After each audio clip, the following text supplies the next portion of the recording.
ارزش. برای معلم پسیکولوژیا مشغولیت خود را غیر عادی گذرانید. او $100 را با دستش بالا برداشت، از خوانندگان پرسید. هر کی میخواهد این پول را بگیرد دست بردارد. بسیاری ها دست برداشتند. ثانی او از آنهایی که دست نبرداشته بودند سبب پرسید.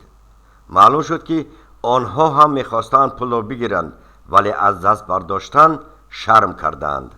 خوب شده است. من این پول را میدهم ولی پیش از آن که یگان نفر شما آن را بگیرید من با این $1 یک کار میکنم.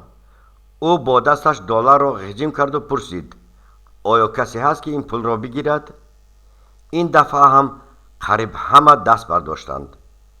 پس من باز یک کار میکنم گفت معلم و پول را با فرش پرتافته با کفشش آن را روی فرش افلاس زیر کرده مالش داد. بعد آن را از روی فرش برداشت که فرسوده و چرکین شده بود. اکنون در چنین حال به کدام شما لازم است این پول؟ باز همه دست بالا کردند که طلبگار گرفتن آن هستند. دوستان عزیزم گفت معلم این برای شما درس عبرت شد. با وجود آن که من این $1 را هرچی که نکردم شما آن را میخواستید بگیرید چون که آن ارزش خود را گم نکرده بود. در حیات ما بسیار حالتهای رخ دادنش ممکن است که گه پشت زین و گه زین به پشت میشویم. این واقعیت حیاتی است. در چنین حالتها ما خود را خیلی حقیر میحسابیم ولی این مهم نیست که به سر ما چه حالت آمده است و یا می آید.